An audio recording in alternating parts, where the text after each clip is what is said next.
Azure Cloud Shell is an interactive shell and that can be accessed to the web browser for managing Azure resources. It provides the flexibility for choosing a shell-based experience and portal as well at the same time.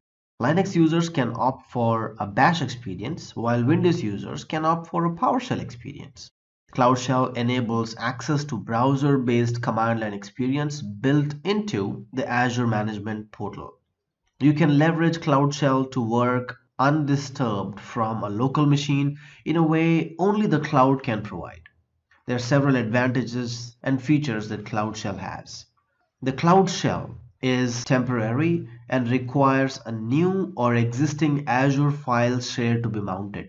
It offers an integrated graphical text editor based on the open source Monaco editor. You do not have to authenticate yourselves again and again every time you launch Cloud Shell because it authenticates automatically for instant access to your resources. Cloud Shell is a temporary host provided on a per session, per user basis.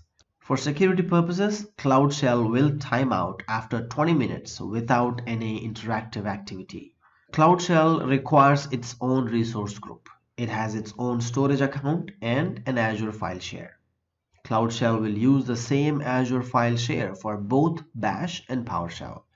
It is assigned one machine per user account. The permissions for Cloud Shell are set as a regular Linux user in Bash. In the next video, let's look at the demonstration for Cloud Shell and understand how it works practically.